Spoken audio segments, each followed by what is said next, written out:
A gente tem uma brincadeira aqui nesse programa que começou porque a gente nunca sabe, porque não tem claquete. Aí a Lina começou com a brincadeira, a gente nunca sabe quando as coisas boas na nossa vida começam. Mas a gente sabe quando termina, né, Lina? Aí ela, isso é. Então, a gente já começou e primeiro eu queria te agradecer, André Riston, por estar aqui com a gente nesse programa. Um prazer meu, Obrigada. sempre. Não é a primeira vez que você dá o privilégio de ter a sua presença aqui na nossa escola. Você já participou também da Semana de Orientação, de outras parcerias, da gente se apoiando no fazer cinematográfico e também dando oportunidade para os nossos alunos de praticar, de estar no mercado. Então, também sou muito grata por isso. Esse programa Caixa Preta, é a nossa primeira temporada, a gente está começando a gravar com os realizadores do audiovisual brasileiro. Essa curadoria foi feita pelo Steven Richer, que é o dono, o criador da IC, meu chefe. E então eu queria dizer isso em minha defesa, porque vocês vão perceber que o André é meu amigo, assim como a Lina foi minha professora, assim como a Maeve Jenkins é minha amiga antes da fama. Quem mais que eu entrevistei? Não, e o JH Crema se tornou meu amigo há pouco tempo. Mas, de alguma forma, todo mundo eu tinha alguma relação antes de sentar aqui frente a frente para conversar sobre você, conversar sobre cinema. Então a gente não precisa disfarçar a nossa amizade. Não tem nem como disfarçar, né? De fingir que a gente não se conhece, porque a gente vai contar causos e vamos contar histórias. E eu acho que especialmente por isso tem sido muito emocionante para mim. A Lina foi minha professora na faculdade de cinema, então eu fiquei muito emocionada de entrevistá-la, assim como eu sou emocionada de ser chefe dela aqui na escola, porque ela dá aula aqui e eu coordeno a escola e eu falo, Lina, não faz sentido eu coordenar uma escola que você... Eu não sou sua chefe, eu só organizo o espaço para você brilhar. Ela é muito amada aqui na escola. E aí ter você também esse lugar muito afetuoso, assim. Acho que dos convidados, como eu te disse, o Marco Dutra dessa primeira temporada era o único cineasta que eu não conhecia.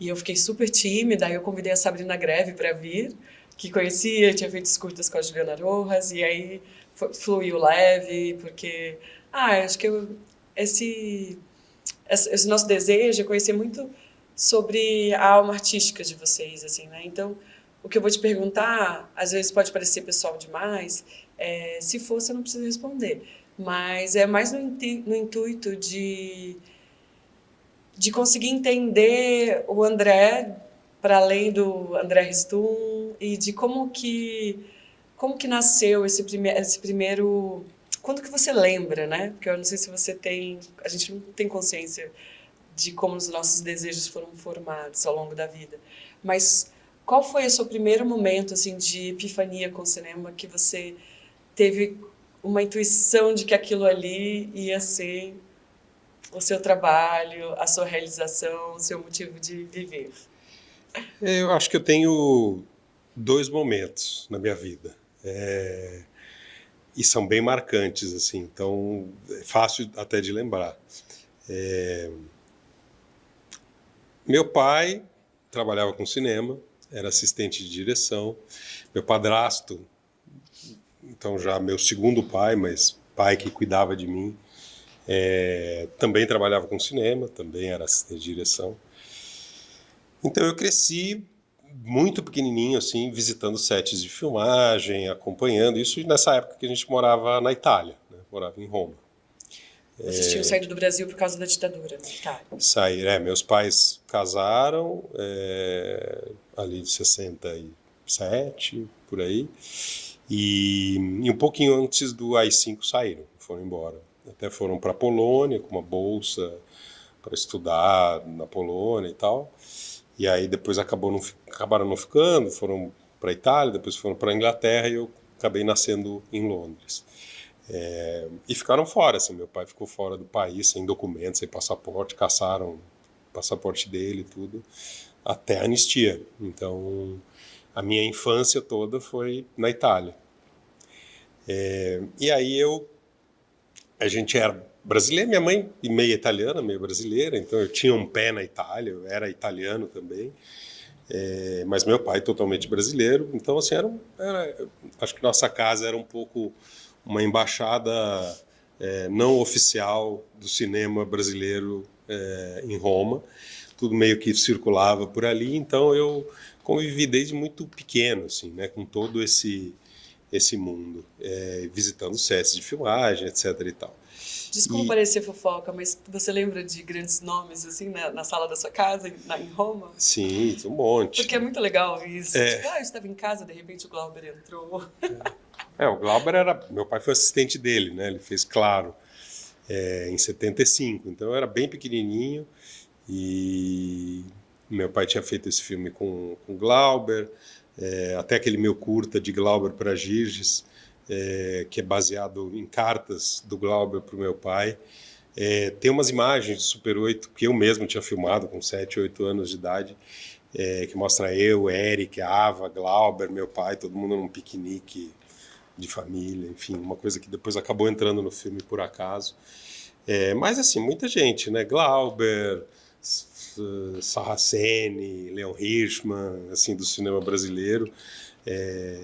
Todo mundo que passava por Roma passava por lá, naturalmente, e através do Gianni Amico, que era uma figura muito importante do cinema italiano, muito próximo, muito amigo do Bertolucci, muito amigo de muitas pessoas, um diretor assim muito reconhecido na Itália, o Gianni ele fez uma ponte com o cinema brasileiro. Então, através do Gianni, meu pai acabou conhecendo muita gente do cinema italiano e acabou sendo assistente, trabalhou com Rossellini, trabalhou com Bertolucci, trabalhou com Antonioni, então tudo, esses tios aí todos eu conheci quando era criança, realmente um privilégio.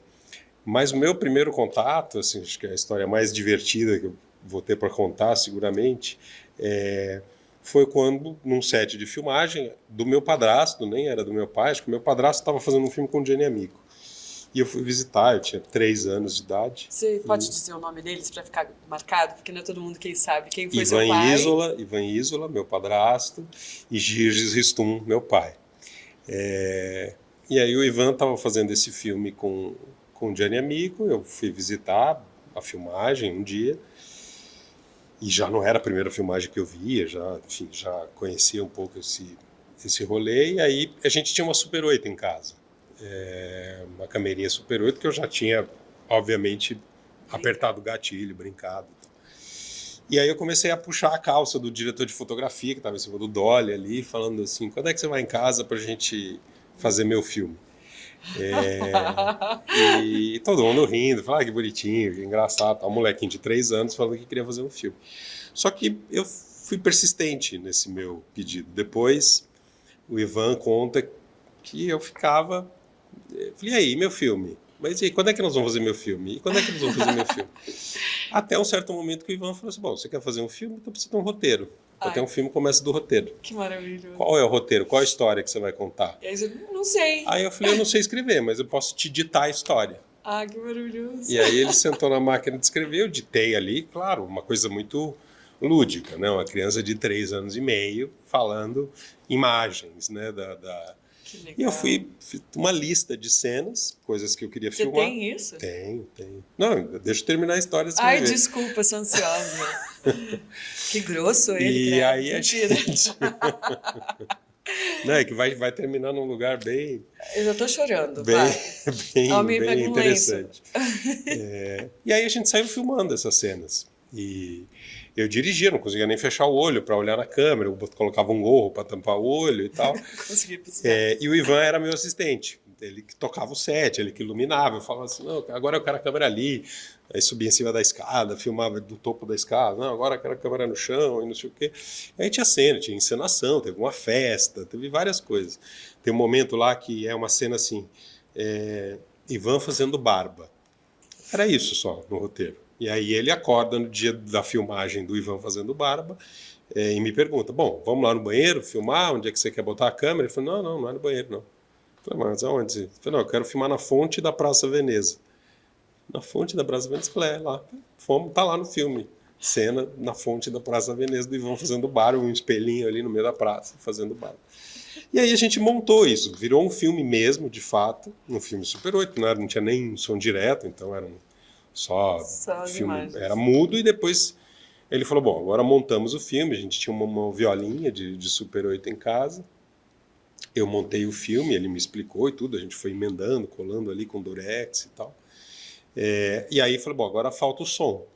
Aí ele falou, não tem problema, liga aí. Aí eu fui fazendo ao vivo, assim, a gente deu play no filme e foi gravando. Aí fui cantando, tocava umas panelas, gritava. Aí tinha uma coisa que eu falava que é uma frase que eu falava assim, para mim, eu falava que o cinema é uma mijada de luz. E eu canto essa música. A trilha do filme é eu gritando, cantando, né, uma criança. O cinema é uma mijada de luz. E aí, enfim, aí depois eu falei, não, aqui eu quero um samba, aí botamos um samba. Fizemos a parte sonora. E aí circulou essa informação em Roma, porque... Imagina, um moleque de 3 anos e meio fazendo um filme. E todo mundo começou a comentar, não, de fato o André está fazendo um filme mesmo, fez um filme e tal. E aí o filme tinha um festival de Super 8, bem reconhecido em Roma nessa época. O Super 8 era muito bombado nos anos, né, no meados dos anos 70. E aí o diretor desse festival de Super 8 ficou sabendo que eu tinha feito um filme e encontrou com o Ivan e falou assim, mas cadê o filme do André? Falou, filmou, a gente não finalizou ainda e tal. Eu falei, não, mas pô, eu queria ver e tal, a gente queria colocar no festival, a gente tem uma sessão cinema jovem, a gente queria colocar no festival. E aí ele voltou e falou assim, precisa finalizar o filme pro festival. Eu fiz crédito, a gente filmou créditos, não sei o que e tal. Finalizamos o filme e eu fui lá preparado para minha pré-estreia num festival que naquele ano o Nani Moretti estava estreando o primeiro longa dele nesse festival de Super 8. E eu estreando meu primeiro curto. Mas a carreira do Nani Moretti andou um pouquinho melhor que a minha. Por um tempo, ele fez muita coisa antes do que eu, mas a gente meio que estreou no mesmo festival. E na sessão de estreia do filme, né, no festival, foram os amigos do meu pai e do meu padrasto, foram na sessão. Então, na sessão de estreia do meu filme, tinha Glauber, Antonioni e Bertolucci sentados na plateia, vendo o meu primeiro filme. Primeiro curta. E essa foi minha estreia. E você acha que tem pra onde ir depois disso? Você eu acho que nunca mais vou ter uma plateia desse filme. Você já estreou aqui, não tem mais pra onde ir. É isso. E o filme chama Som Bumbo. Minha produtora chama Som Bumbo hoje, mas o filme chama Som Bumbo, que é um título que eu falei, não, o filme chama Som Bumbo. E o Ivan falou, mas quer dizer o quê, Som Bumbo? Eu falei, não sei, é o nome do filme. Você não chama Ivan? Eu falei, chama Ivan. O filme chama Som Bumbo. Tá bom. Então não saberemos jamais o que quer dizer Som Bumbo, mas é isso. Mas inventamos. Inventamos esse filme. Um curta de 20 minutos, tenho ele. Eu gostaria de ver isso. Vou te mandar pra você. A gente não pode exibir aqui, porque isso é um filme histórico. Você tem que... Isso, na verdade, tem que ir para a Cinemateca. A gente tem que guardar isso na história do cinema brasileiro. Por favor. Tenho ele em com as cartas do Glauber, não sei onde que estão essas coisas, mas precisa virar um acervo histórico. Tá tudo guardadinho. Isso daí, vixe, encaixa lacradinho, assim. Não, mas eu digo que tem que construir um museu dessas coisas, assim, porque é muito importante, né? Faz parte de um marco, né? De uma época do nosso país muito importante. Sim, sim. Que incrível, que incrível. Eu lembro da última vez que... não sei se foi a única vez, mas a última vez que você esteve aqui falando com a gente aqui nesse estúdio, foi, eu acho que perto ali do lançamento de Som do Silêncio, não foi isso? Ou antes de Colônia? Acho que foi antes de Colônia. Tá chovendo, gente. Vocês estão ouvindo trovões e barulhos de chuva. Isso não é sonoplastia, o André não está colocando som no nosso filme. Realmente está chovendo aqui agora. E nessa palestra que a gente estava, eu não lembro se foi antes de Colônia. Acho que foi Colônia, acho que foi antes de Colônia. Foi antes de rodar Colônia, né? Colônia, para quem não sabe, é uma série de TV que foi produzida pelo Canal Brasil, projeto criado e dirigido pelo André Ristum. E aí, nessa ocasião, você fala muito sobre o cinema afetivo. E eu nunca tinha ouvido esse termo de uma maneira assim tão bem cunhada, mas me identifico muito com ele e acho que, de alguma forma, aqui na escola a gente tenta ao máximo produzir esses lugares de afeto, de construir essas parcerias entre os nossos alunos, entre eles, para que eles saiam daqui juntos e possam fazer filmes juntos, porque sozinhos eles vão sucumbir, né? Uhum. Então, eu queria que você falasse um pouco para a gente assim, do teu processo de construção desses afetos ao longo da sua vida que vieram e te ajudaram a fazer a Som Bumbo, fazer os seus filmes. E misturado com isso, obviamente, eu acho que você vai acabar falando um pouco sobre a sua formação, sobre a sua trajetória. Talvez eu tenha dado um salto muito longe, né? Pensando que a gente estava falando da sua infância, e aí eu já te perguntei sobre isso, então, que já seria mais, né, uma parte mais profissional da sua vida.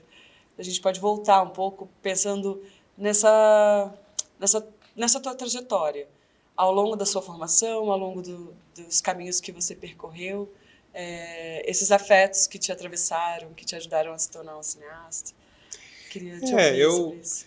Eu, falando de formação, que eu acho que é uma coisa que pode levar um pouco, acho que tem muito a ver com isso, até com essa forma de eu falar do meu cinema, né, de chamar de cinema afetivo, né, de alguma maneira, tem muito a ver também com a minha formação, com o jeito que eu entrei no cinema, o jeito que eu enxergo e olho para o cinema. Depois dessa minha primeira brincadeira, como cineasta, com 4 anos de idade. Que não tinha como ser mais afetivo do que isso, que não né? tinha como ser mais... Um filme familiar do seu padrasto que te amava tanto, fazendo tudo por você. Exatamente. Já aprendi logo de cara, né?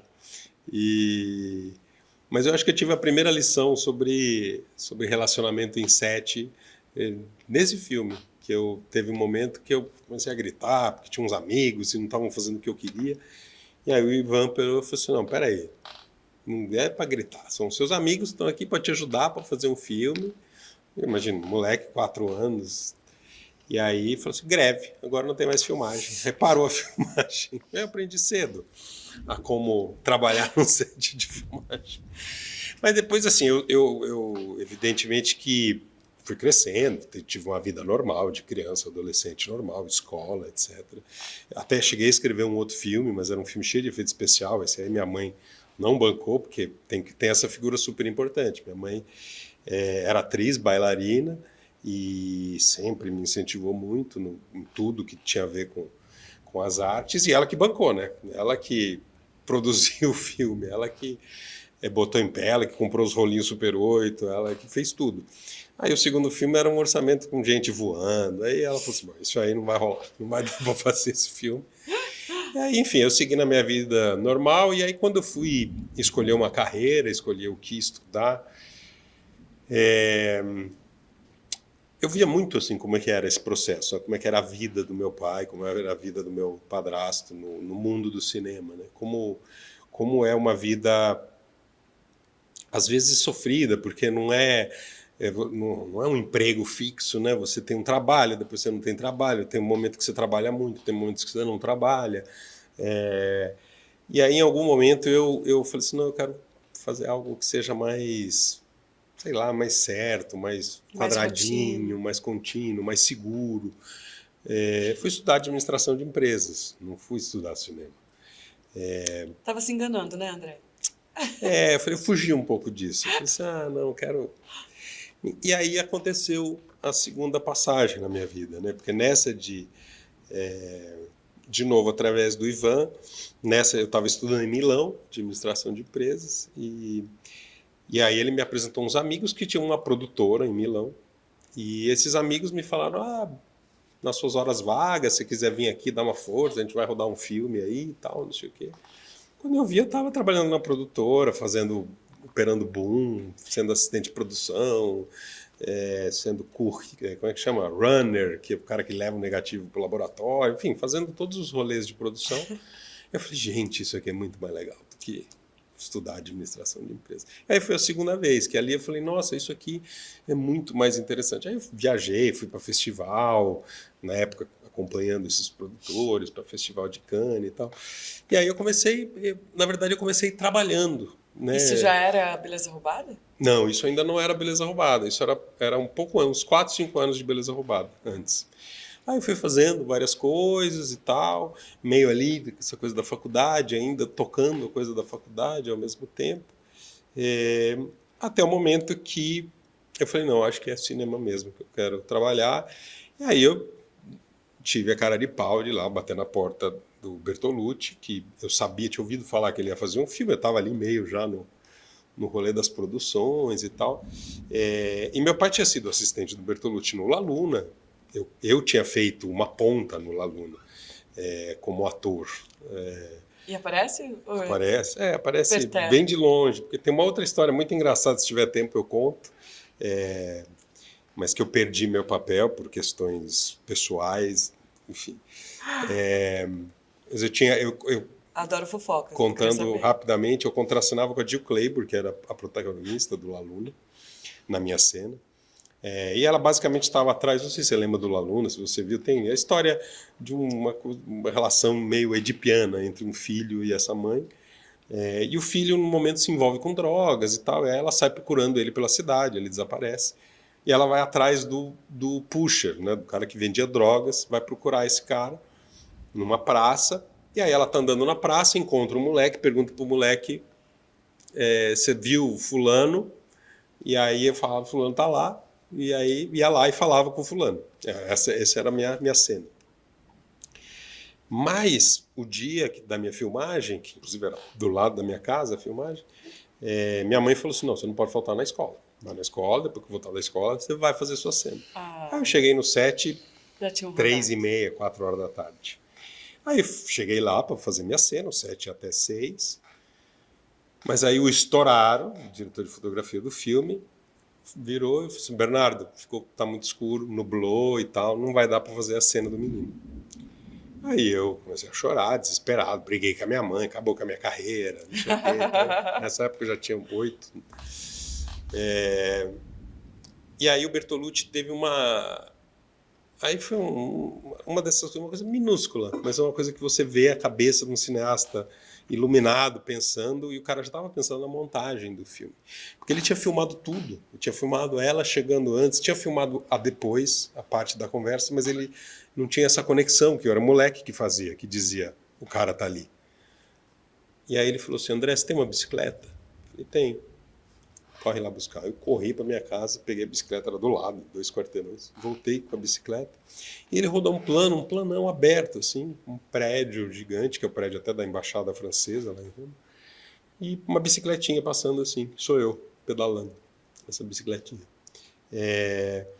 E como é que ele montou? Ela tá procurando, de repente, um barulho de bicicleta, ela vira assim... Só que era para olhar para o moleque, né? Aí corta para o plano da bicicleta. Aí quando ela termina a panorâmica, enquadra o cara e ela vai até o cara. Então ele usou, em vez de ter um moleque conversando, ele usou um barulhinho de uma bicicleta para chamar a atenção dela, para amarrar a cena. Que gênio. Enfim, aí eu conheci o Bertolucci desde essa época. Ele tinha estado na estreia do meu primeiro filme, né? Com 4 anos de idade. Eu fui bater na porta dele e falei assim, olha, tô trabalhando com cinema há um tempo e tal. Tinha muita vontade de fazer alguma coisa com você, etc. Ele falou, olha, vou fazer um filme agora, no meio do ano, vamos ver se cabe, a equipe é pequena, não sei o que, tal, a gente se fala. E aí chegou alguns meses antes da filmagem, ele me ligou e falou assim, olha, André, tá muito complicado, a equipe é muito pequena e tal, então realmente eu tô com uma equipe pequena de assistentes, tal, não vai rolar, mas você pode vir visitar o set, quando você quiser, a gente começa tal dia e tal. Eu falei, fechou. Eu estava aqui no Brasil, inclusive. Nossa, peguei, fui para lá e vou visitar o set. E aí no set foi muito louco, porque assim, eu tinha uma familiaridade com ele de oi tio, Bernardo, né? Tipo, uma pessoa que eu conheço desde que eu nasci. Todo mundo, obviamente, Dr. Bertolucci, né? E eu, tranquilo, ali, ficava ali no vídeo assiste, olhando coisa no monitor, comentava. Ele olhava e falou assim, nossa, tá esperto. Corrigindo até coisa. Eu falei, gente, tem uma bandeira ali, tá em quadro e tal. Aí eu sei que no final desses 3 dias que eu fui visitar, a assistente de direção falou assim, olha, eu tô perdendo um dos meus terceiros, Você topa ficar aí mais um mês? Eu falei, nossa, é tudo que eu quero da vida. Aí no final fiquei 3 meses, fiz o filme inteiro. E essa foi a história do Beleza Roubada. Beleza Roubada foi filmada em 4 meses? 3 meses, 12 semanas de filmagem. 13. E foi uma experiência incrível, foi uma escola, né? Poder estar do lado do Bertolucci, vendo realizar um filme plano a plano, foi realmente com todo cuidado. Uma aula. E ele era gentil com a equipe? E de novo, foi aí que eu aprendi muito também, né? Então, falando de formação, acho que aí eu era uma grande família. Então, aí que começa assim o meu olhar sobre essa construção afetiva. Você via as pessoas, são pessoas que tinham feito 8 filmes com ele, 7. Aí o cara tem um momento maravilhoso, uma hora que uma chegada numa festa, que a personagem da Liv Tyler está chegando numa festa, então o povo está andando assim numa grande avenida, cheia de árvores e tal, a câmera vem de cima, daí vem descendo, acompanhar ela, e tudo, é uma grua. E esse momento, eles estavam ali e tal, o operador de câmera estava lá em cima, na grua, lá, levantado. E aí ele vira e fala assim, Bernardo, eu já entendi, é um pouco que nem aquele plano tal que a gente fez no Último Imperador, né? Aí o Bernardo falou, isso, Henrico, é isso mesmo. É isso, entendeu? É uma coisa de conexão de outro lugar. Então,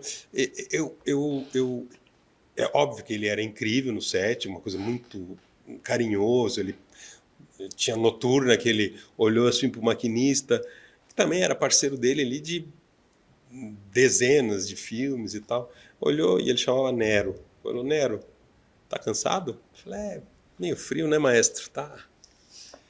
Ah, gente, 1h30, tá bom, né? Vamos dormir, o Nero tá cansado, vamos dormir. E terminava o set, ia todo mundo embora. Então são coisas que me marcaram muito. O jeito dele conduzir um set, o jeito dele cuidar das pessoas. E você vê que estava todo mundo ali, obviamente era trabalho, todo mundo estava ali pelo cachê, pelo trabalho e tal, mas era uma família, era a família do Bertolucci trabalhando ali para ele, para fazer um filme junto com ele, né? Vamos criar essa obra juntos. Eu acho que nasce um pouco aí, minha formação tem muito aí desse lugar, desse filme, desse trabalho, dessa observação, dessa forma de realizar. Ah, que coisa linda.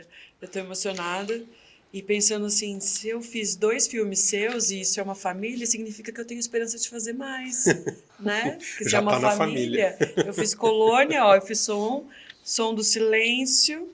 Então, próximo filme aqui, com certeza, esse filme da Amazônia, eu sou de Rondônia, de Paraná, tem tudo a ver, eu pinto cabelo de preto, vou ficar ótima.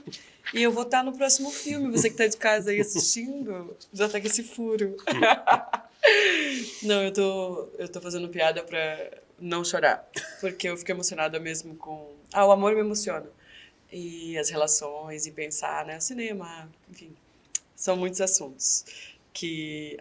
caros, né, que toca, assim, de ver. E eu tô brincando até pra contar que já fiz esses trabalhos com você, e eu percebi muito isso, assim, quando eu fui fazer a minha cena do Som do Silêncio. A gente estava filmando na Lapa, naquele hospital abandonado que todo mundo filma, os samaritanos, Sorocabano. A gente estava filmando nesse hospital, que na época estava abandonado, agora ele está metade revitalizado, não sei se você já viu. Sim, sim. E aí eu lembro... E eu sou uma atriz, né? Então eu já estive em muitos sets, assim, de publicidade, a filmes de colegas, sem nenhum orçamento, e algumas produções maiores, enfim, com mais dinheiro, maiores e tal. E eu percebi uma conexão da sua equipe com você, que é muito isso também, assim.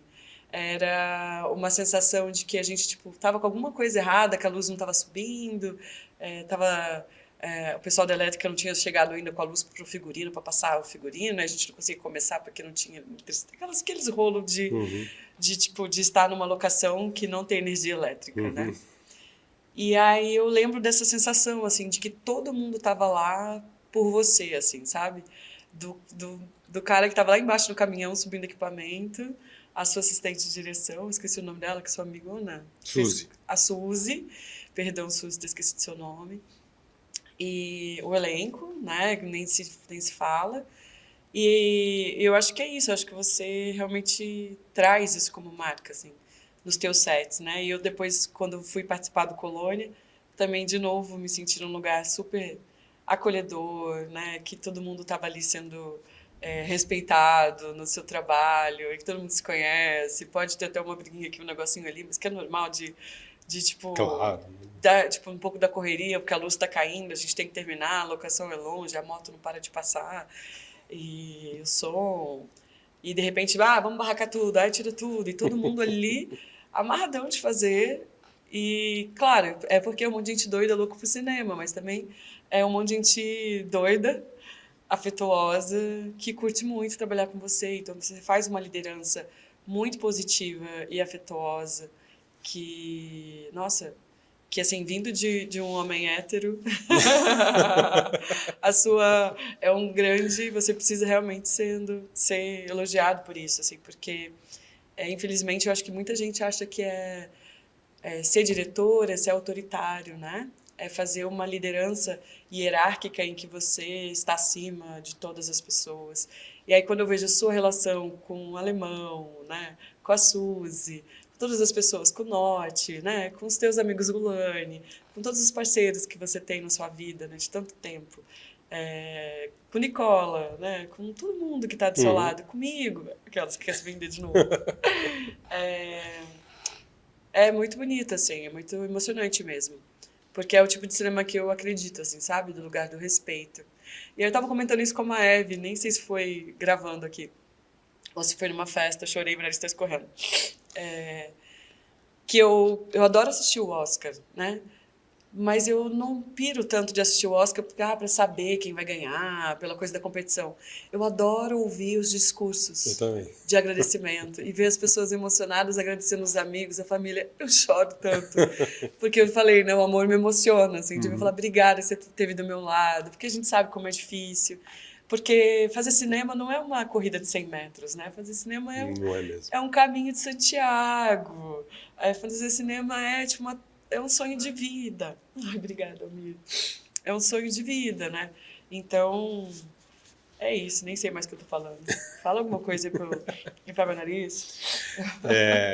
Mas aí, sim, enfim, então assim, acho que tem uma coisa da, da, da construção afetiva da galera, né, que faz e que todo mundo, né, eu trabalho muito e repito e assim sempre, e eu fico muito feliz de poder ter isso como sendo uma característica minha, né, de ter uma equipe que realmente joga junto e que gosta de filmar comigo, fico feliz de compartilhar isso e de poder dizer, gente, é difícil esse projeto, não tem grana, beleza, vamos chamar meus parceiros aqui, nós vamos fazer. Então essa acho que é uma coisa que eu me orgulho de ter isso, porque no final das contas, assim, é muito importante ser reconhecido, né? Ter as pessoas te respeitarem. Todo mundo me respeita muito, porque não é pelo dinheiro, não é pelo, é porque realmente gostam de trabalhar comigo e a troca ela o sentimento é recíproco, né?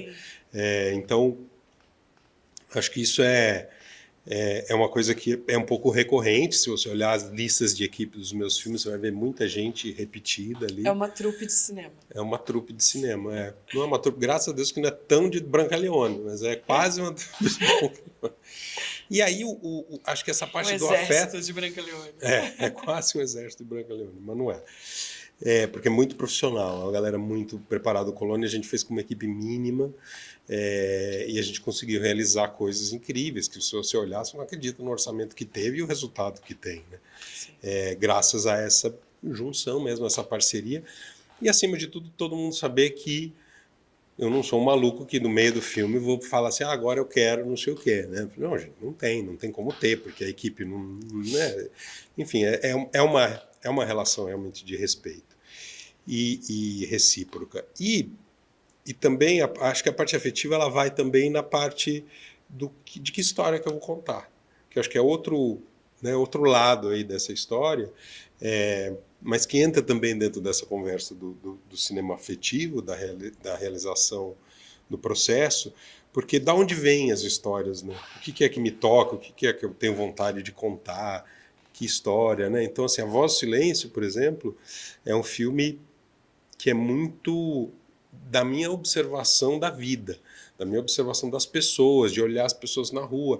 Eu morei 8 anos na Bela Sintra, ali pertinho da Augusta, Fervinho. daquele fervo ali, e o filme é todo ali, né? O Voz do Silêncio ela acontece todo ali, praticamente, porque as pessoas todas moram por ali. É muito de observação, então você tem um pouco do meu vizinho, do não sei o quê, tem um pouco da pessoa que eu encontrava no supermercado, tem um pouco do cara que trabalhava comigo.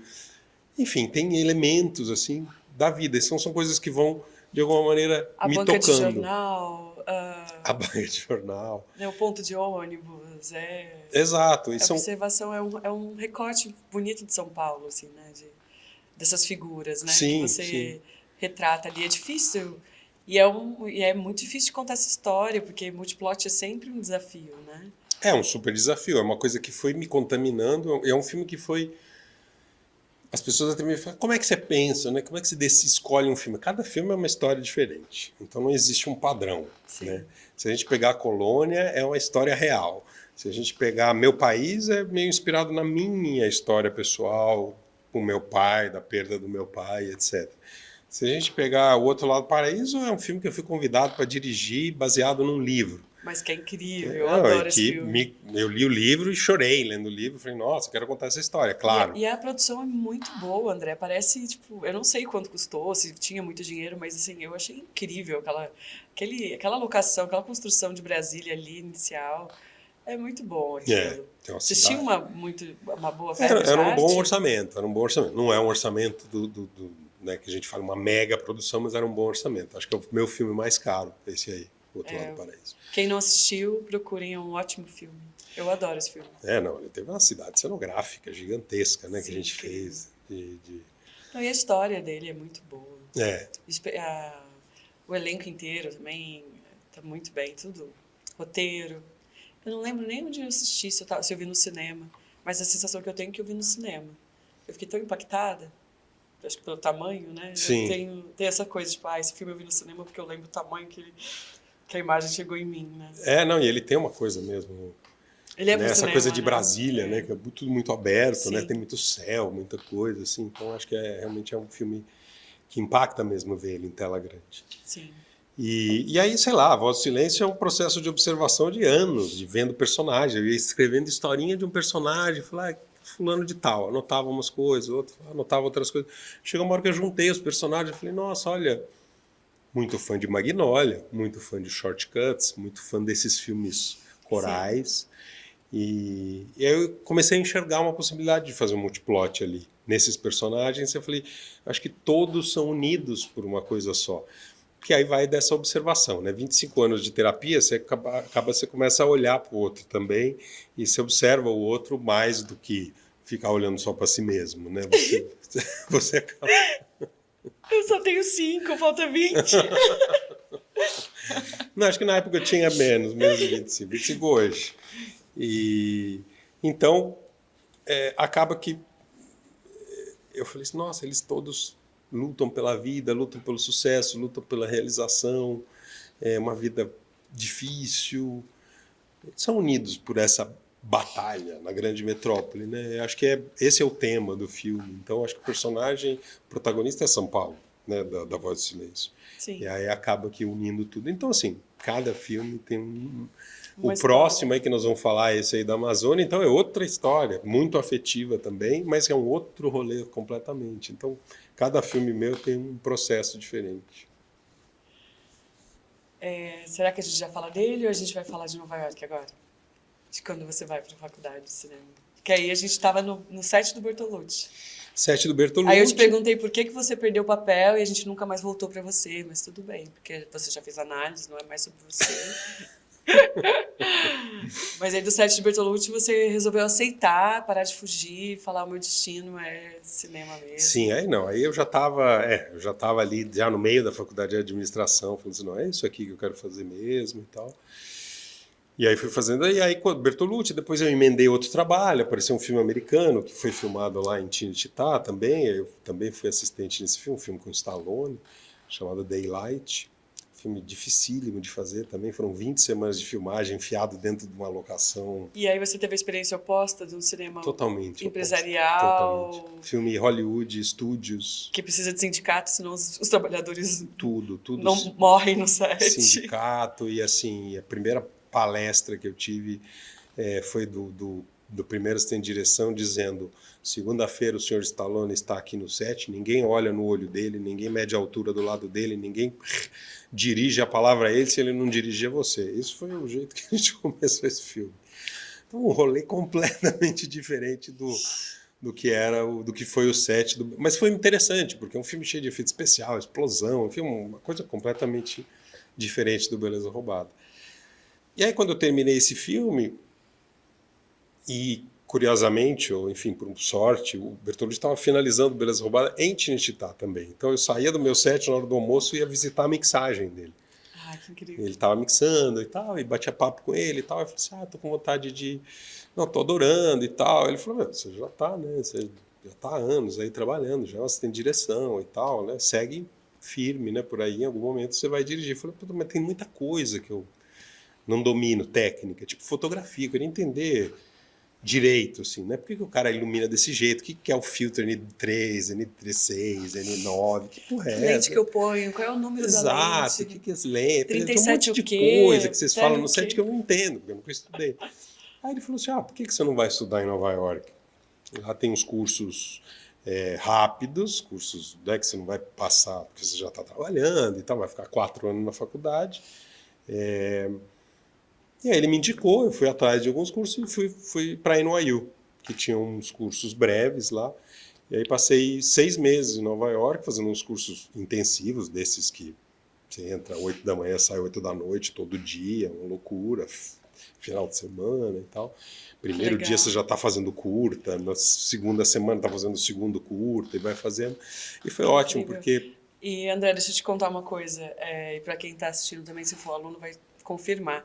Quando eu assumi a coordenação do Filmworks, inspirado nessa história que você me contou, no primeiro dia de aula, eu faço eles gravarem um curta que legal. no celular, porque eu não vou entregar a câmera na mão deles, que eu não sou doida, que eles estão acabando de chegar, não sabem nem apertar o REC. E aí a gente pega dois atores que estão chegando na escola também, com 2 pessoas da direção, junta e fala: conversem aí da história de vocês, e o personagem no seu início de ciclo, primeiro dia de escola, o que vocês quiserem fazer no celular, vocês podem montar, me entrega daqui 15 dias. Que legal. Vocês têm 3 horas para gravar. Essa escola vira um fervo. Onde você abre a porta do banheiro, tem alguém filmando, pendurado em cima com o telefone, aí gente gritando, é uma loucura. De vez em quando aqui você... E foi inspirado nessa conversa, que você falou: no primeiro dia de aula, eles mandaram a gente para o parque com uma câmera. Washington Square, da praça do lado ali da NYU. Com a câmera, e que vocês faziam, vocês filmaram e editavam na câmera, né? Eu falei: gente, que incrível. Aqui eu deixo eles filmarem do jeito que eles quiserem, eles podem montar. Aí tem gente que levanta a mão e fala: mas eu não sei editar. Faz plano de sequência. Começa a filmar e só para no final e entrega isso. Se vira com o que você tem. Mas faz. Que é um jeito também de eu conhecer cada um. Claro. Porque aí eu já saco esse cara que monta, esse cara que entende disso, esse aqui não sabe nada, tudo bem, vamos ensinar mais para ele, correr atrás com ele e tal, ou com ela, né?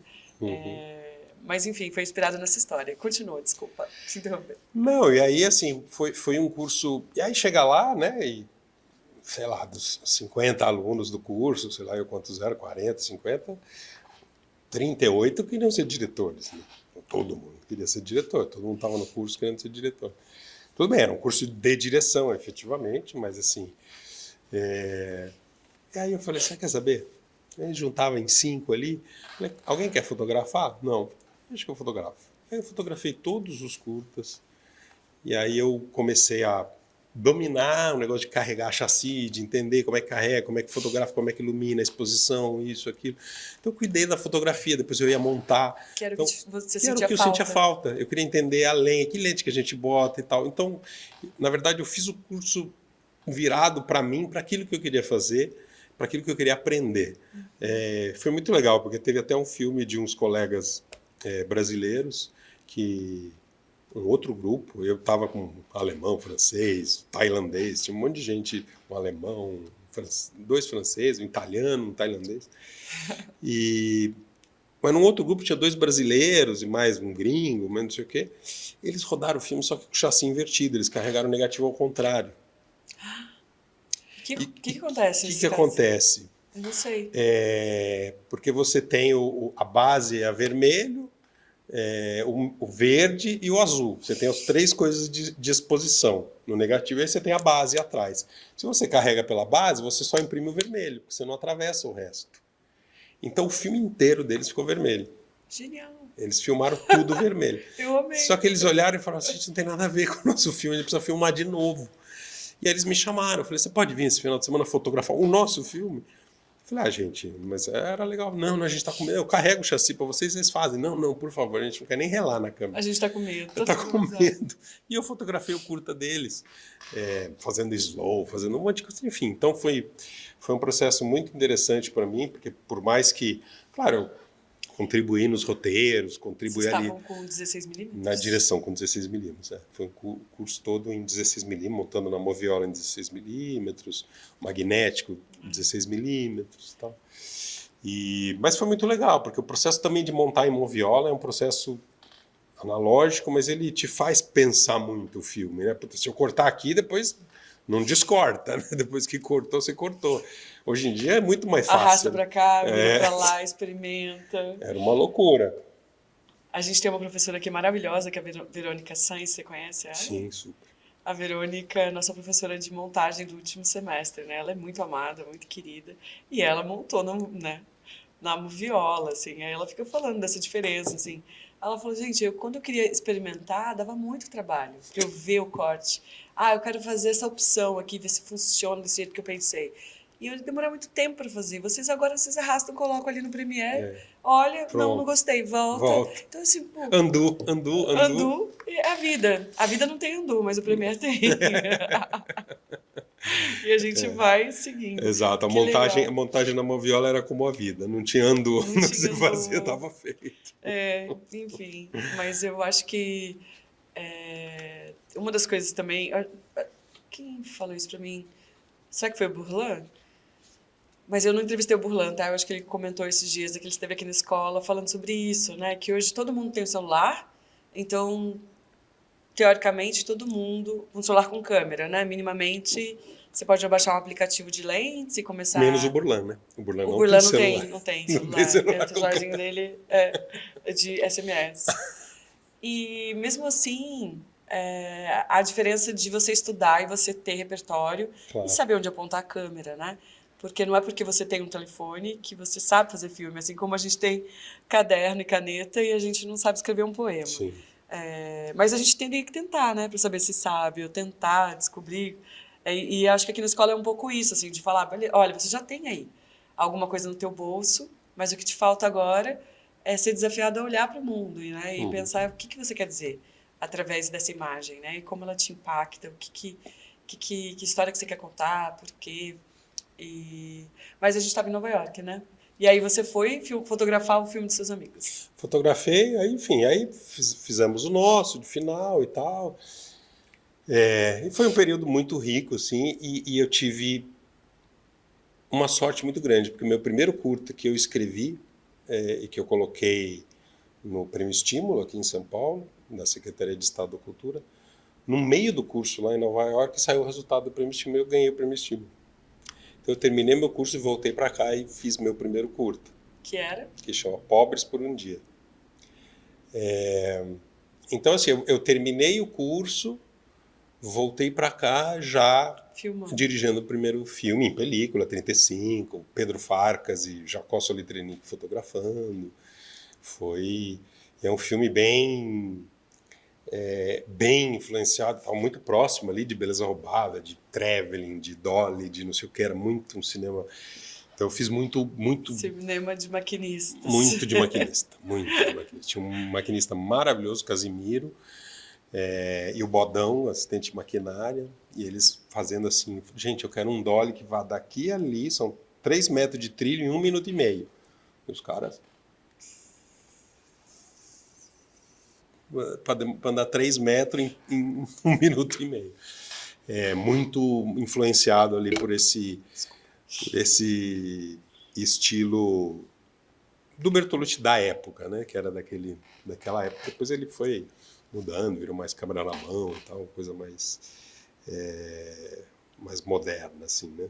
Mas, então foi bom, porque aí eu voltei e depois eu fui trabalhar na TV Cultura, porque obviamente que o meu primeiro curta, o Prêmio Estímulo, não foi suficiente. Sim. Me quebrou, fiquei devendo muito. E aí eu trabalhando para sobreviver, para pagar dívida, e fiquei 5 anos na TV Cultura. Pagar a dívida do curta? Não, Pagar a brincando. dívida do curta e sobreviver. E fiquei Começou trabalhando como editor de chamadas. E às vezes eu dirigia também alguns programas e tal, que eram mais ligados ao departamento de marketing da TV Cultura.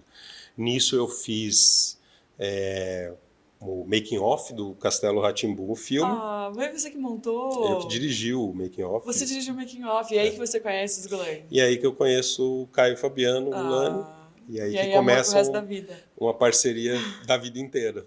Que amor. Que a partir daí quando eu saio da TV Cultura, eu vou trabalhar na Gulani. E olha que legal, porque era o primeiro filme também deles assinando, né? Como produtores. Eles eram, Gulanis. eles eram, acho que não chegou nem a ser produtor, acho que era da F esse filme, se não me engano, o Castelo Rá-Tim-Bum, e eles eram diretores de produção.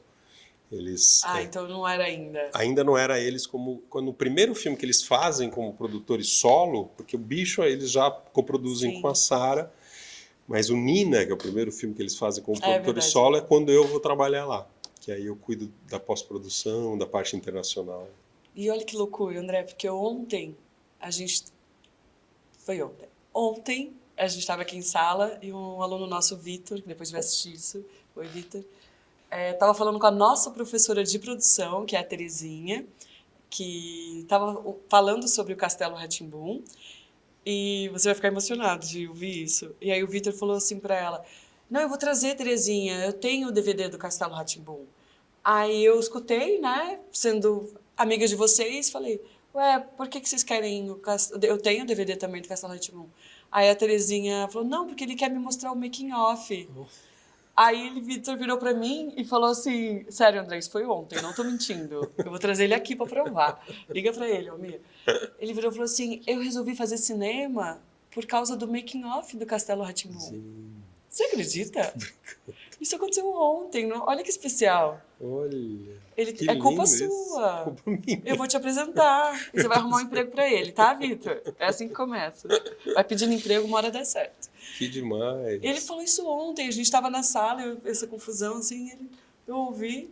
Que loucura, é sério mesmo. Não tô inventando, não. É um make-off bem completo. Eu acompanhei Eu realmente assisti, de ponta a ponta. eu assisti, muito bom, é muito bom.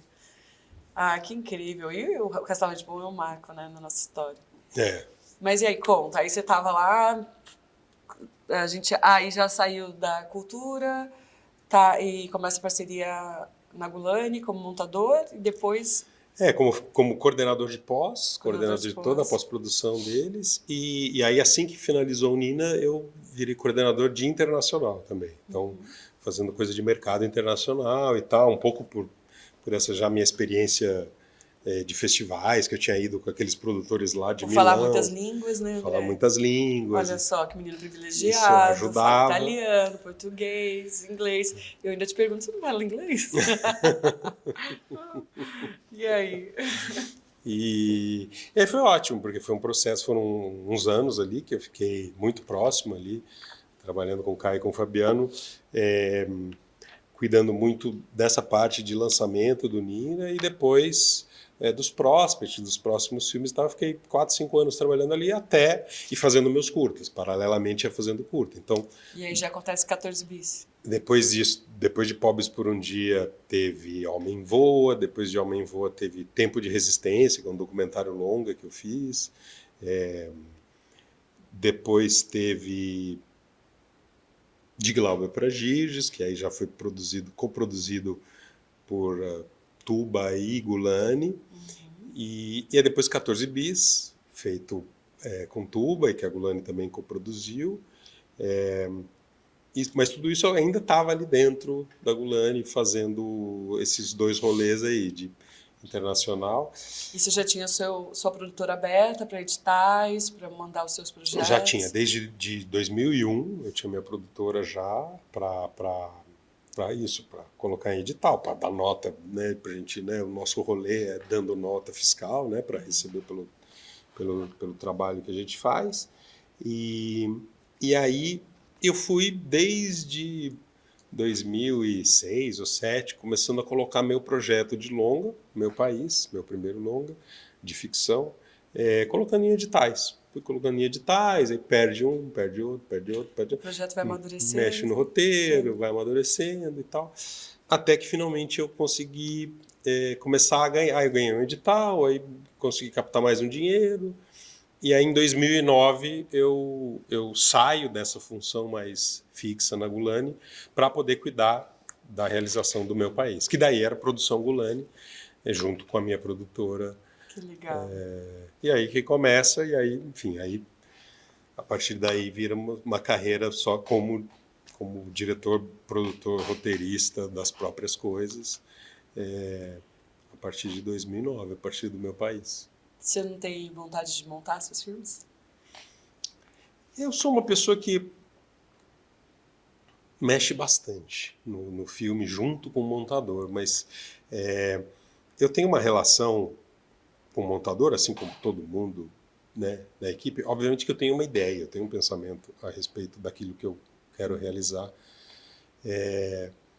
mas eu acho que assim, o montador ele não é um apertador de botão, ele é uma outra cabeça, um outro Sim, artista pensando junto. Então, artista corrigindo as suas cagadas. Corrigindo, inclusive, muitas vezes corrigindo. Salvando os atores. Salvando os dos atores. Momentos que eles estão Tem uma mal. história boa aí que eu vou contar, não vou dar nomes. Eu vou dar, eu gosto de falar mal das pessoas. Mas então eu deixo o montador livre para trabalhar no começo. Eu peço para me apresentar um corte do filme. Eu não sou diretor de sentar na ilha no segundo dia de montagem. Porque eu acho que o material ele fala alguma coisa, né, para o montador. Ele conta uma história. O material é o material, não é o filme que eu pensei. O filme é aquele ali agora. É o filme que, como diz o Fellini, é o filme que eu consegui fazer. É isso aí que está aí. Vou chorar. O filme que eu queria ter feito é outro que não existe. Existe o que eu consegui fazer. Eu não sabia que ele falava isso. Não, ele sempre falava, não existe o filme que eu gostaria de ter feito, existe o filme que eu consegui fazer, mas é isso aí, é o que está filmado, é o que eu consegui fazer. Claro que hoje em dia você vai lá, refilma alguma coisa, resolve o negócio da pós e tal, tem essas ferramentas, mas... Então, assim, o processo de montagem para mim é um processo, primeiro vou destacar disso aqui, deixa o cara trabalhar, aí fica 8, 9 semanas trabalhando sozinho, e aí eu vejo um corte, aí sim, aí eu sento e fico junto, mexendo até chegar. E às vezes assim, a gente fica um mês sem ver o filme, volta para a ilha, mexe de novo. Então assim, é um processo que eu gosto muito de participar, mas a primeira etapa eu deixo muito livre para quem está montando. Para eles terem espaço de criar, né? Não total, porque às vezes me apresenta coisas incríveis, assim. O Gus, na Voz do Silêncio, por exemplo, inverteu muita coisa e estruturou de uma maneira diferente do que estava pensado no roteiro e que ficou incrível, assim. Então, sabe, tem propostas dele, não por acaso ganhou o prêmio de melhor montagem, mas assim, ele realmente trouxe coisas e eu fico feliz, assim, porque se eu olhar meus filmes, assim, tem muito filme meu que ganha prêmio de montagem. O Estevão ganhou com 14 bis, o Eric Rocha ganhou com De Glaube para Girges, o Gus ganhou com o Outro Lado do Paraíso e com A Voz do Silêncio. Então eu fico feliz, porque eu acho que tem a mão deles ali, é uma liberdade que eu deixei eles trabalharem, mas eu também pude contribuir um pouco com o trabalho. Mas eu não gosto de assinar a montagem, acho que não é esse rolê, porque eu acho que precisa um olhar fresco. Sim. E eu também não sou muito apegado nessa hora, nesse processo. Essa cena custou tanto, demorou tanto para fazer, é tão linda. Fora. Eu falei, gente, arranca fora. Não está precisando dessa cena. Mas é muito difícil. Então, assim, você precisa mesmo de um afastamento para poder ter esse desprendimento no processo de fechar um filme. Sim. E pensando um pouco também, dando um passinho para trás, né? Porque a gente acabou conversando sobre o processo, falando da montagem, né? Falamos um pouco também sobre o set, como o set é afetoso para você, e também do teu processo de escrita, que cada filme nasceu de uma ideia, de um lugar, de um estímulo. Agora, do teu processo de decupar, quando você A maioria das vezes você escreveu os roteiros, ou escreveu em coprodução com a Rita Curvo, com o Dutra. Uma pergunta anterior à decupagem. Você gosta de escrever em parceria? Como é para você? Assim, você tem... De novo, né? Para mim é mais uma cabeça pensando, é mais um artista pensando junto. É óbvio que assim no final a palavra final é minha, o que vou eu dirigir, filmar, eu que vou ajeitar no final ali a cena, mas as contribuições são incríveis sempre, né? O Marco me trouxe inúmeras contribuições. Aqueles episódios 8, 9, 10 do Colônia são espetáculos de roteiro que ele escreveu. As contribuições que ele trouxe para a Voz do Silêncio, ele fez uma colaboração, ele trabalhou ali uma semana, mas ele me trouxe ideias incríveis. O negócio da Lua Vermelha é uma ideia do Marco Dutra para a Voz do Silêncio. Então, assim, existem coisas... É dele, é uma ideia dele. Achava genial, André, achei que era você. O Marco Dutra que é o gênio, na verdade. Então peraí. Oi, Marco. Gênio, Marco Dutra. Tudo bom? Beijo, Parabéns querido. Então, assim, eu acho que o cinema... Voltando lá no começo da nossa conversa, é uma coisa que se faz coletivamente. Eu acho que não existe fase que você não faça coletiva. Óbvio que tem, escrito e dirigido por fulano de tal. O cara faz tudo. Beleza. Escrito, dirigido, montado, fotografado. Fotografado, atuado. E atuado por André Ston. Eu acho que as colaborações, elas na vida, sempre me trouxeram avanços. Então, eu acredito muito nas parcerias e nas colaborações. E depois, assim, o Andu está sempre ali, pronto, né? Então, assim, chegou um tratamento novo, alguém mexeu no roteiro, você não gostou, você volta para a versão anterior. Tá você salvou. Aí você fala assim, isso aí, gente, não funcionou. Então, eu gosto muito de escrever, eu preciso escrever, eu preciso colocar as mãos no roteiro de um filme que eu vou fazer. Preciso contribuir, eu preciso me relacionar com aquele material. Normalmente são ideias minhas, normalmente são coisas que nascem de mim, ou de coisas que me impactaram particularmente. Mas mesmo quando não são, como por exemplo, sei lá, o caso do Outro Lado do Paraíso, que é baseado num livro, que aí teve o Marcelo Miller como roteirista, mas eu também mexi ali, mexi tratamento, não sei o que lá, mexi no roteiro para me apropriar do material, para chegar... Sim. Sabendo o que você ia fazer. Imbuído daquilo ali na hora de fazer. Mas o tratamento, a adaptação da literatura para cinema não foi feita por você? No caso do Outro Lado do Paraíso, a gente tinha uma versão, aí a gente voltou atrás, a gente debateu longamente o argumento juntos, eu e o Marcelo, a gente estruturou, escaletou o filme inteiro e aí ele escreveu. Aí depois ele mandou, aí obviamente os produtores mexeram, sugeriram coisas e tal, eu mexi, e na hora de filmar eu alterava a cena e tal. Aí o Marcelo uma vez chegou no set e falou assim, nossa, essa cena... Eu falei, tive que mexer um pouquinho aqui, fiz isso. Eu falei, não, mas ficou bom, eu gostei. Uma vez que ele foi visitar o set lá em Brasília. E é isso, assim, gente, o processo de filmar, você pensa uma cena, na hora que você chega na locação, você olha e fala, gente, não está funcionando essa cena, preciso mexer aqui. Tira isso, vê os atores falando, não está cabendo essa fala na boca, troca a fala. Tem que ser, não pode ser muito algemado, porque senão você está enrolado. Fazendo filme tem que ser rápido para olhar e pensando nessa função assim, de quando os produtores executivos querem opinar muito sobre o seu corte, ou você se sente sufocado por uma presença de uma mão mais forte, você tem essa experiência de ter que falar, poxa, mas não é o corte que eu queria, mas os produtores estão querendo que eu corte demais, enfim, você se sente... acho que assim, eu tive uma vez na vida, que era onde eu não tinha palavra final, porque eu não era produtor, onde eu era diretor contratado, que é no Outro Lado do Paraíso. Eu acho que, como diz o Emediato, que é o autor do livro e um dos produtores do filme, eu falei, o André, com essa conversinha dele, com essa diplomacia dele aí, conseguiu 99% das coisas que ele queria. Eu, de fato, consegui quase tudo que eu queria. Nossa, mas dá uma preguiça de explicar, né, André? Você fala, então tá, deixa eu te explicar. O plano tá assim, por quê? Assim, é difícil, mas assim, nos meus acordos de filmes que eu faço, com os meus produtores mais parceiros, né, como Magu e Pablo, da TC, ou como Caio e Fabiano na Gulani, são parcerias de que o corte final é meu, de que o olhar final é meu, existe um respeito pela autoralidade daquele material. Então, assim, por isso mesmo, eu tenho total tranquilidade em ouvir tudo que quiser falar. Porque depois, no final, eu vou fazer do jeito que eu achar que... Agora, muitas vezes vem contribuições boas, que é isso, esse olhar externo, menos contaminado por quem está ali no processo. Então, eu respeito, até porque todo mundo que está ali fazendo sabe fazer cinema, tem uma relação, tem um olhar, tem um entendimento, né? E aí é isso. Eu acho que o diretor, a função do diretor é saber dosar e escolher as coisas. Eu falei, isso sim, isso não, isso foi de mais, isso foi de menos. Então, assim, isso vem do set já. Os atores propõem. Posso propor uma coisa? Propõe, pode propor. Deixa eu ver. Legal, mas vamos fazer como estava antes, que acho que estava melhor. Então, assim, eu deixo sempre.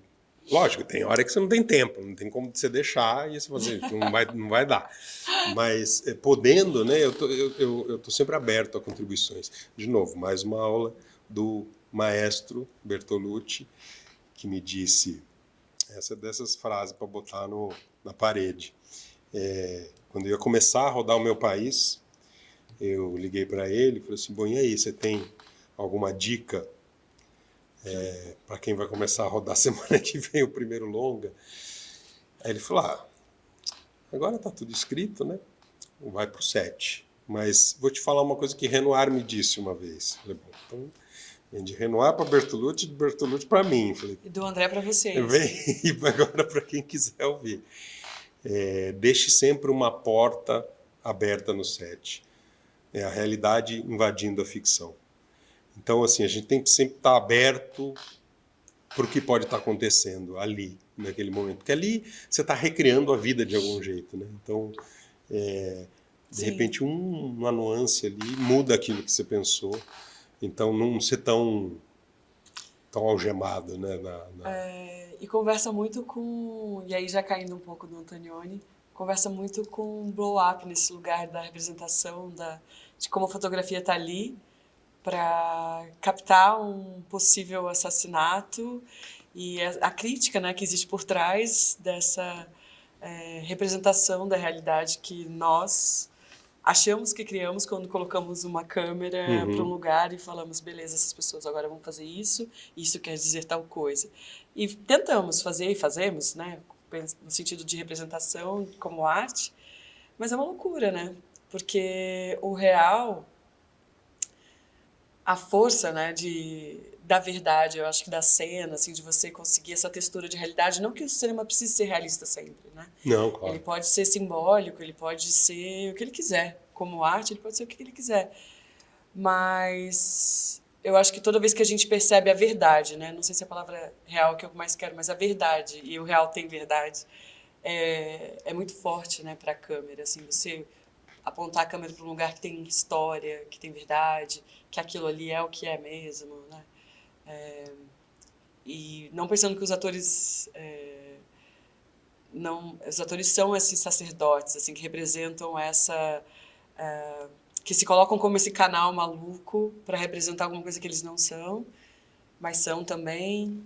É uma loucura o que a gente faz. Eu até me perdi do que eu estava falando. É uma loucura. Porque, Não, é uma loucura mesmo. É uma loucura, é uma loucura, é uma loucura e é sagrada essa loucura, né? É sagrada nesse lugar de o que a gente faz é meio ritualístico. Aí eu lembrei um pouco, talvez, não sei se eu vou saber falar exatamente como o Fellini disse, você pode me corrigir se eu estiver falando errado, que é um grande produtor prevê o imprevisível e deixa a porta aberta para o inesperado. E essa frase, ela sempre me marcou porque eu acho que uma das inteligências do cinema, que tem a ver um pouco com o que você falou de deixa o real também invadir a ficção, que é essa necessidade que a gente tem real de controlar, porque a gente precisa conseguir dar conta de X páginas naquele dia, a locação, a luz, o ator, sei lá. O que a gente precisa fazer é o que a gente quer que aconteça naquele dia, naquele momento. E aí, de repente, chove, né? E a chuva não é do teu controle. E a chuva, ela é o inesperado. E aí, em muitos momentos, você tem que olhar. Eu acho que esse treinamento também é uma coisa que eu não sei se a gente consegue ensinar, mas eu tento provocar um pouco nos meus alunos, de falar, trabalha com o inesperado, porque o inesperado pode estar te dando uma coisa muito melhor Sim. do que você imaginou. Né? Eu vivi uma situação com os meus alunos que a gente foi para o Parque da Água Branca filmar e choveu. E aí eu falei para o meu produtor, que é o Pietro, oi Pietro, falei, vai lá no mercado, compra um monte de guarda-chuva. A gente tinha guarda-chuva para a equipe, né, barraquinhas, tal, enfim, capa de chuva, R$ 5, mas compra um monte de guarda-chuva colorido e vamos botar o elenco de guarda-chuva. E aí a gente protegeu o boom, botamos a câmera embaixo do guarda-chuva grande e ficamos filmando na chuva. Mas assim, não é uma chuvinha, é uma Pé d'água. chuva. Uma chuva. A gente não molhou nada, não quebramos nada, as lapelas estão aí. Mas as cenas ficaram tão bonitas que eu jamais poderia, com os meus alunos, atores que escreveram o roteiro, a gente jamais teria audácia de escrever. Chovia, porque a gente sabia que a gente não ia ter dinheiro para produzir. Então, assim, choveu, esquece, a gente não vai produzir chuva. Mas choveu. E ficou tão bonito. E dentro dessa história que a gente estava filmando, tinha o real e tinha o imaginário. E chovia na hora que estava na realidade. E quando a gente ia para o imaginário, parava de chover, era outro dia.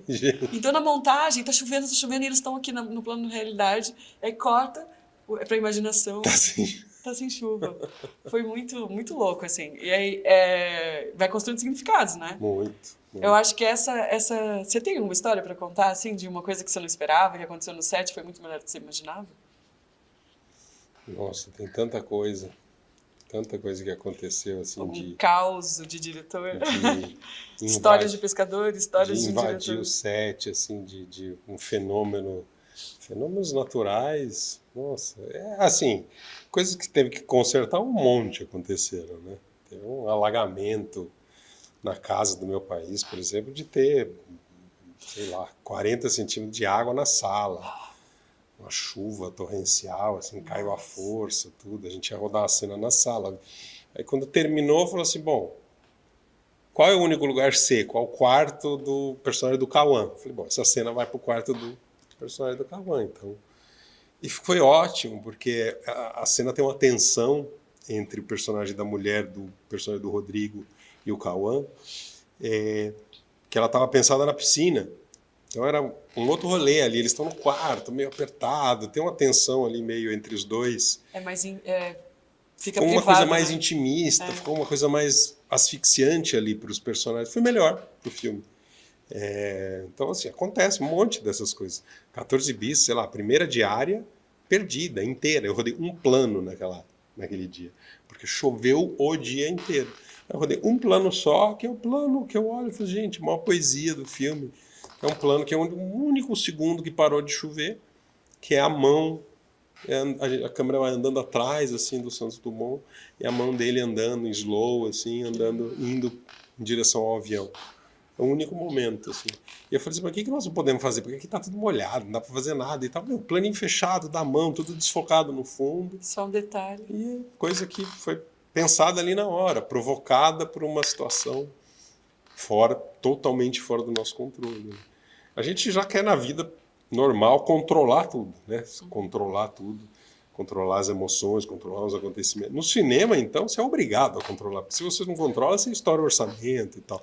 Mas quando acontece um negócio desse, é trágico e ao mesmo tempo é vida, né? É empolgante, todo porque você fala assim, bom, e agora? O que a gente vai fazer? Vamos resolver, bolinhas pra cima e se vira, né? Malabarismo. Eu brinco também com os alunos que eu falo, quem faz cinema tem que gostar de problema. Tipo, deu errado, gente! O que a gente vai fazer? Porque, como assim você tá feliz? Deu errado, alguma coisa deu errado. A gente tem que inventar uma solução genial. Soluciona que tá dando aí. errado. Olha só, e agora? Aí eles ficam assim, nossa, você é louca, né, Vanessa? Eu falei, não, é porque a gente precisa treinar. Treinar para, tipo, o que eu faço agora que deu errado que eu tinha planejado? Exato. Se vira! Pra onde você vai filmar isso? Você tem que filmar. Pensa aí. Faz aí, como é que você vai fazer, né? Legal. E agora, falando desse teu próximo filme, né? Que a gente também vai continuar falando de afetos, né? Porque aí é muita coisa pra... Como você tá com medo? É engraçado, essa é uma pergunta que... Vamos explicar, né? Por que eu estaria com medo? Essa é uma pergunta Desculpa, gente, eu nem falei que nada, algumas né? pessoas me fizeram já.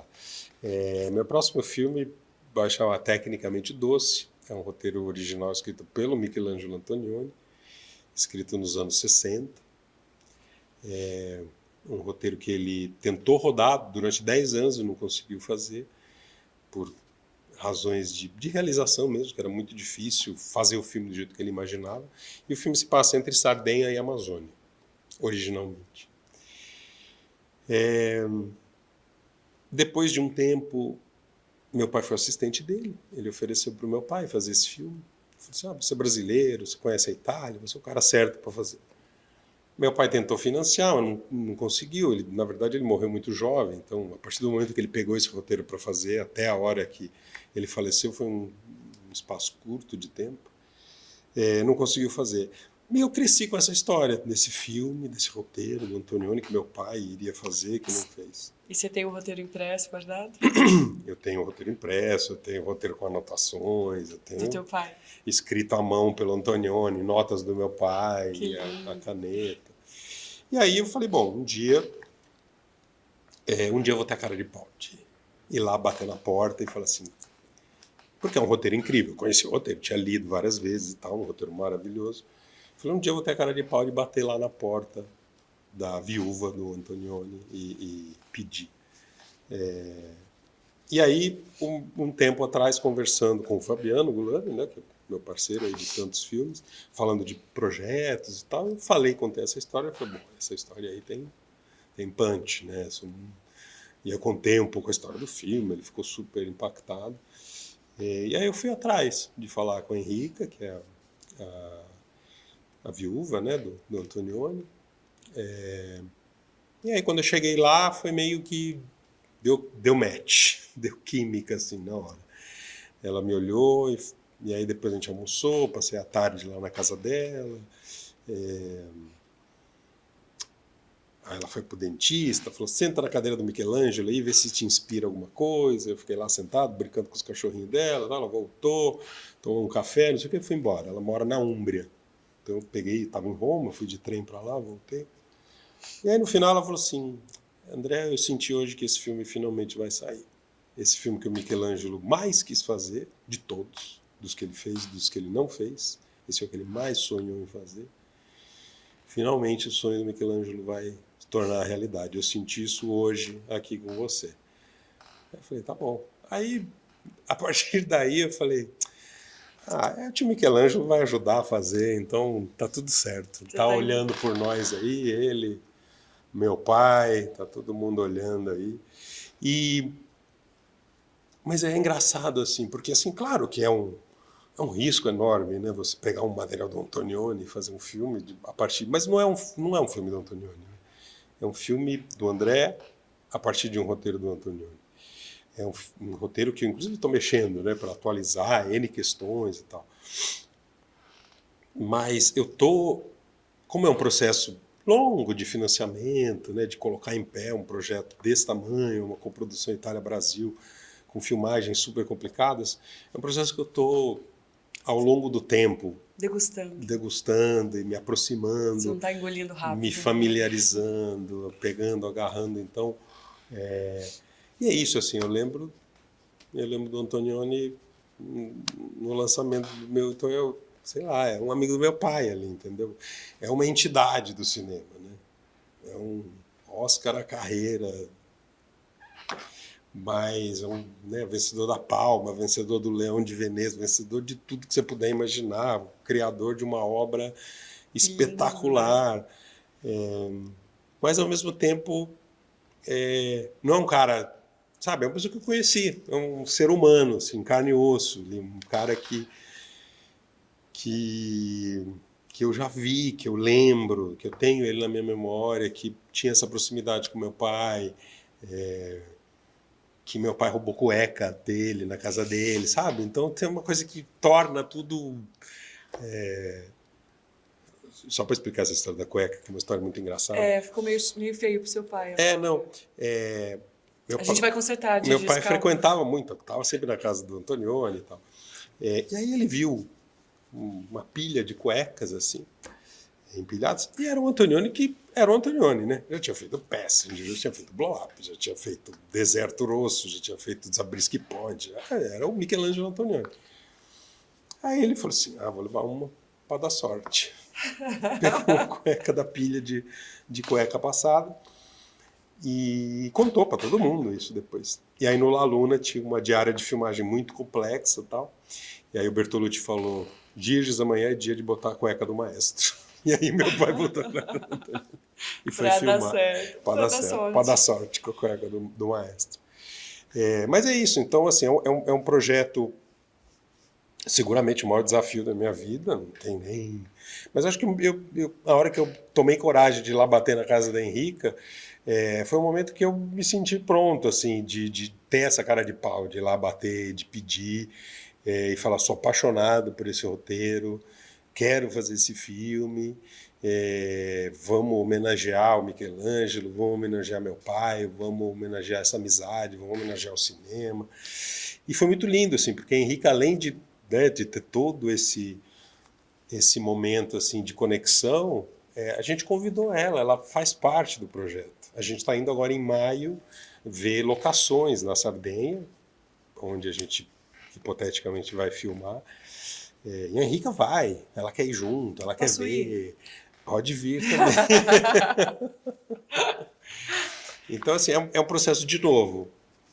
Também tem muito afeto, porque é isso, é uma coisa que eu quero fazer, é uma homenagem para o meu pai, é um filme que meu pai quis fazer, que não conseguiu fazer, é um filme que o Antonioni quis fazer, não quis fazer, então parte de muito afeto já, né? Sim. É quase natural que você faça, né? É uma herança afetiva, se a gente puder dar um título para isso. Então, por isso que talvez seja um pouco de insanidade minha, de não me sentir muito pressionado. Talvez a pressão venha em algum momento. Mas nesse momento eu me sinto bem à vontade, assim, lidando com esse material, com esse projeto. Que bom. Não é uma falsa calma, então? Não é uma falsa calma. Você está calma de verdade. Estou calma de verdade. Eu não dormiria. Eu não dormiria até o dia de terminar tudo. Quando eu fico muito animada com uma coisa, eu fico com dificuldade de dormir, mas eu acho que é de tanta paixão, né? De emoção, você fica talvez quando desejosa. tiverem faltando uns 6 meses para filmar, acho que eu vou começar a ficar desse jeito, mas tá longe ainda. Sim. Então, eu me perdi aqui no tempo, não sei se já é meia-noite ou meia. Não? Deixa eu ver o nosso tempo, quanto a gente tem aqui. São 5 horas. Nossa! Parece 10 minutos. O tempo voou. É que eu sou muito legal. Você não adorou? É que a gente está aqui batendo papo, como a gente sempre faz, né?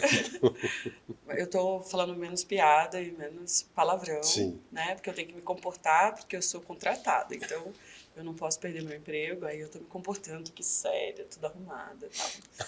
Eu sou uma pessoa sofisticada. Mentira, não sou, gente. É tudo mentira isso aqui. Não é não. É tudo verdade, né? Todas as histórias que a gente contou, conversou, e nosso afeto, né? A nossa alegria de estar aqui. Foi bom? Maravilhoso. Você gostou? Muito gostoso. É engraçado que dá uma sensação, eu não sei se é do estúdio, silêncio, dá uma sensação de que a gente descola do tempo da realidade, né? Parece que a gente ficou quase uma sessão de terapia, assim, pensando, agora sai e volta para a realidade, problemas lá fora. Mas eu acho que é muito bom. Chuva, reunião. Coisas para fazer, Tainá. Problemas, teorias, e são os nossos cachorros. Mas, André, obrigada. Deixa eu dar uma olhada aqui, que eu tô com medo de ter esquecido alguma coisa que eu tinha pensado em falar. Certamente, quando acabar, eu vou falar, putz, esqueci que eu queria te perguntar isso, que você contar aquela história. Mas eu agora não lembro. Acho que tá bom por hoje, né? A gente começou já faz um tempinho. Obrigada, Mike. Eu que agradeço. Você mora no meu coração. Eu te desejo muito sucesso.